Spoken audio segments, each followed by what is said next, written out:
Ready start. महोदय, हर युग का एक मुख्य स्वर होता है। आधुनिक युग में विज्ञान और प्रौद्योगिकी का स्वर सबसे मुखर है। आज जिस वैज्ञानिक युग में हम रह रहे हैं, 17वीं शताब्दी के बाद उसके निर्माण में सबसे अधिक योगदान यूरोपीय देशों का है। यह बात अलग है कि इससे पहले भारत, चीन और अरब आदि एशियाई देशों ने विज्ञान के क्षेत्र में अनेक उपलब्धियां प्राप्त की थीं और यूरोप के देश इन उपलब्धियों से लगातार लाभ उठाते रहे। उल्लेखनीय है कि जब एशियाई देशों ने वैज्ञानिक प्रगति की थी तो विज्ञान व्यवसाय नहीं था, वरन उसे ज्ञान की ही एक धारा माना जाता था। लेकिन आधुनिक युग में विज्ञान हमारे जीवन का अभिन्न अंग बन गया है और कोई भी देश विज्ञान और प्रौद्योगिकी की प्रगति के बिना आगे नहीं बढ़ सकता। स्वतंत्रता से पूर्व ब्रिटिश शासनकाल में अंग्रेजी न केवल शासन की भाषा थी, बल्कि ज्ञान विज्ञान की व शिक्षित व संपन्न समाज की भी भाषा थी। लेकिन यही वह समय था जब अनेक संतों, सुधारकों, मनीषियों और नेताओं ने अपने विचारों के प्रचार व प्रसार के लिए हिंदी को माध्यम बनाया।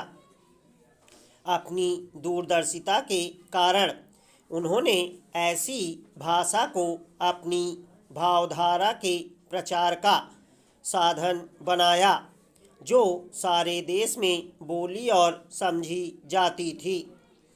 उल्लेखनीय है कि हिंदी को देश की संपर्क भाषा और ज्ञान विज्ञान की भाषा के रूप में अपनाने का समर्थन करने वालों में अधिकांश अहिंदी भाषी थे। स्वतंत्रता संग्राम की इसी पृष्ठभूमि में भारत के स्वतंत्र होते ही भाषा के प्रश्न पर नए सिरे से विचार हुआ और हमारे राष्ट्र निर्माताओं ने बड़ी सूझबूझ के साथ संविधान में देश की 15 भाषाओं को शामिल किया। इससे स्पष्ट है कि देश का शासन देश की भाषाओं में ही चलाए जाने के संबंध में नीति निर्धारित कर दी गई। भारत एक विशाल देश है जहां अनेक भाषाएं और बोलियां बोलने वाले लोग रहते हैं। विभिन्न धर्मों, संस्कृतियों और विश्वासों के लोग यहाँ सदा से मिलजुल कर रहते आए हैं और सदियों से हमारी यह मिलीजुली संस्कृति इस देश को एक सूत्र में बांधे हुए है।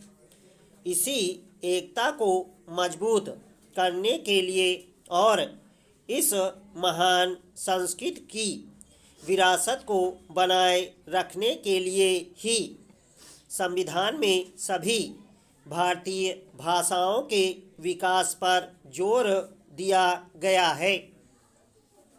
महोदय, शिक्षा आयोग ने अपनी रिपोर्ट में स्पष्ट रूप से कहा था कि क्षेत्रीय भाषाओं को उच्च शिक्षा का माध्यम बनाया जाए।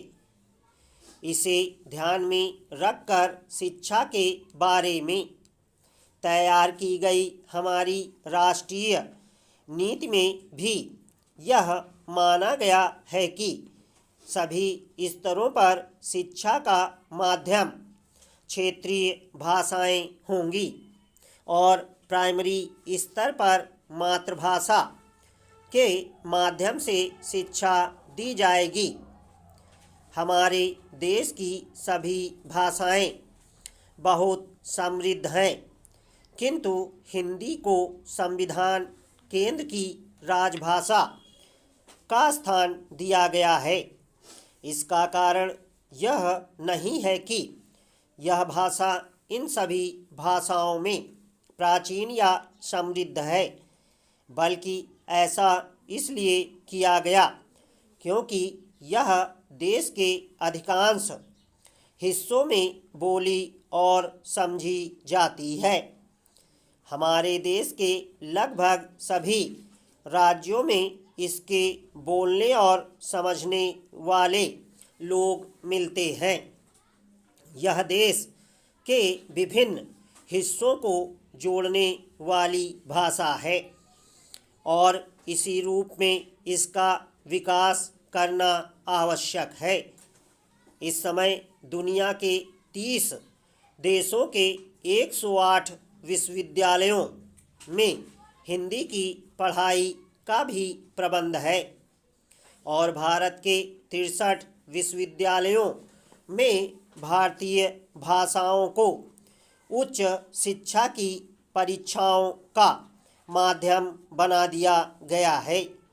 जैसा कि आरंभ में ही कहा गया है, विज्ञान के क्षेत्र में संसार के सभी देश बड़ी तेजी से प्रगति कर रहे हैं।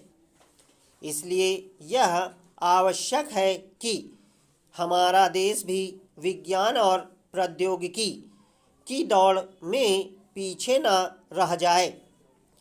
आज के वैज्ञानिक युग में प्रतिदिन नए आविष्कार और नई नई खोजें हो रही हैं।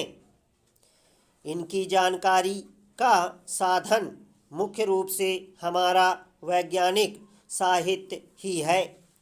अतः उनका स्तर ऊंचा उठाना और उनको जन समुदाय की पहुंच के भीतर लाना बहुत आवश्यक है, इससे कि आम आदमी को यह साहित्य उपलब्ध हो सके।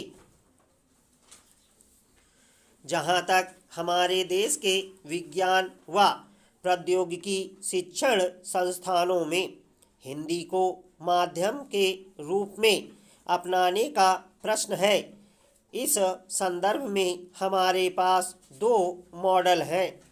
एक जर्मन मॉडल है जिसके अंतर्गत तकनीकी शब्दावली तक उनकी अपनी भाषा है, और दूसरा जापान है जहां चिंतन और अभिव्यक्ति की भाषा जापानी है और तकनीकी शब्दावली अंग्रेजी। हमें अपने देश में विज्ञान और प्रौद्योगिकी का शिक्षण हिंदी में देने के लिए सबसे पहले वैज्ञानिक तथा तकनीकी साहित्य हिंदी में उपलब्ध करना होगा। यह काम अनेक संस्थाएं कर रही हैं, जैसे वैज्ञानिक तथा तकनीकी शब्दावली आयोग, केंद्रीय हिंदी निदेशालय